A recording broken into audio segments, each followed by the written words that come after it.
সিরাজগঞ্জ কাজীপুর উপজেলার আলমপুর মধ্যপাড়া গ্রামের মৃত আমির হোসেনের মেজ ছেলে মোহাম্মদ মুস্তফা সংসারে 2টি মেয়ে সহ পরিবারে 4 জনের সদস্য। আলমপুর বাজারে নিজস্ব ডেকোরেটরের ব্যবসা 20 বছর করার পর ইনকাম কমে যাওয়ায় চিন্তাভাবনা করেন পাড়ি দিবেন স্বপ্নের সিঙ্গাপুর। তিনবার দালালের কাছে প্রায় 14 লাখ টাকা ধরা খেয়ে 2022 সালে একটি ট্রেনিং সেন্টারে ট্রেনিং নিয়ে পাড়ি দেন স্বপ্নের সিঙ্গাপুর। প্রথম 2 বছর ভালোভাবে ফিরে আসেন দেশে। আবারও কিছুদিন পর সিঙ্গাপুর গেলে তার জীবনে ঘটে যায় এক বড় ধরনের দুর্ঘটনা। তাদের সংসারে 2 জন মেয়ে, সংসারে ছেলে না থাকায় কিভাবে সংসার চলবে এ নিয়ে আমরা কথা বলতে চাইলে কান্নায় ভেঙে পড়েন মুস্তফার স্ত্রী শাহনাজ পারভিন। আমার স্বামী গত 4 বার বিদেশে যাওয়ার জন্য টাকা পয়সা ঋণপাতি করে নিয়ে বিদেশে গেছিল। যাওয়ার পরে তারপরে নিজেই অসুস্থ হয়ে ব্রেন স্ট্রোক করে দেশের বাড়িতে কোম্পানি ঘুরে দিছে। এখন টাকা পয়সা বাগর আমি তাকে চিকিৎসা করতে পারতেছি না। আমার তো ছেলে নাই, আমার জোর জমা নাই, আমার ঘর বাড়ি আছে শুধু ভাঙ্গাচুরা ঘর বাড়ি। আমার তো ছেলে নাই, কি আমার 2টা মেয়ে শুধু। আমার তো রোজগারের কোনো লোক নাই। আল্লাহ আল্লাহ।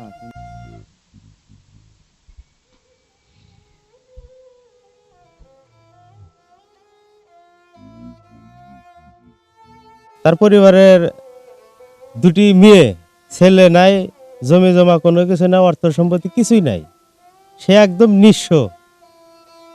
কারণ এনাকে চিকিৎসা করানোর জন্য অনেক টাকার প্রয়োজন। আপনারা প্রবাসী ভাইরা এবং আমাদের দেশের ভাইরা ওনাকে সহযোগিতা করবেন।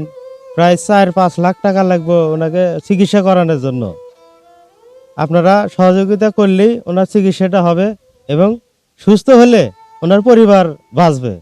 আপনারা ওনার পরিবারকে এবং ওনাকে সুস্থ করার জন্য সহযোগিতা করবেন, এটাই আমার আশা।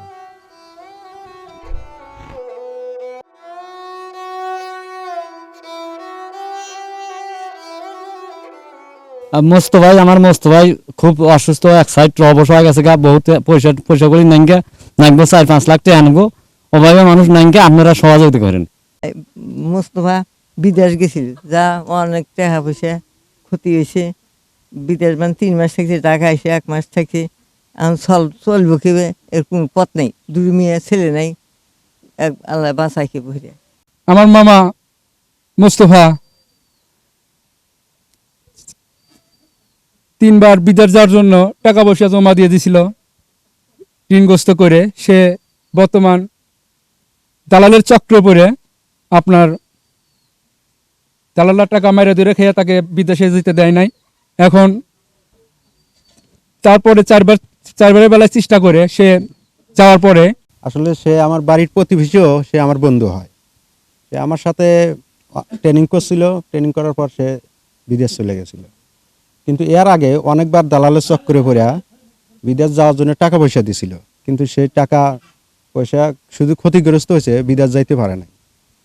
এরপরে সিঙ্গাপুরে ট্রেনিং সেন্টারে ভর্তি হয়ে মোটামুটি পাস করে তারপরে সে সিঙ্গাপুর যায়। যাওয়ার পরে 2বার যাওয়ার পরে কিন্তু কোম্পানি ভালো ছিল না, কোম্পানি একটু ছিল, পরে তাকে ফেরত পাঠায়। 3য়বার যাওয়ার পরে কিন্তু প্রথমবারই যাওয়ার পরে 4 লাখ 5 লাখ করে টাকা খরচ হয়েছে। 3য়বার যাওয়ার পরে এই 1 বছর হয় নাই, 6 মাস থাকছে, তারপরেই ওনার ব্রেন স্ট্রোক করে, সিঙ্গাপুরেও ব্রেন স্ট্রোক করে। তারপরে কথা বলতে পারে না, এক সাইড অবসায় এবং মাথা ব্রেনটেও অপারেশন করে। পরে সিঙ্গাপুর সরকার তাকে কি চিকিৎসা করে, কিন্তু চিকিৎসায় সে কোম্পানি তাকে তেমন করতে পারে না। সে কথা বলতে পারে না বলে কোম্পানি তাকে পাঠিয়ে দিছে, কিন্তু এই মর্মে সে কমপ্লেন করতে পারে না। কথা বললে সে কমপ্লেন করতে পারবে, কিন্তু কথা বলতে পারে না বলে বিদায় তাকে সিঙ্গাপুর সরকার কোম্পানি তাকে এক পর্যায়ে পাঠিয়ে দিছে।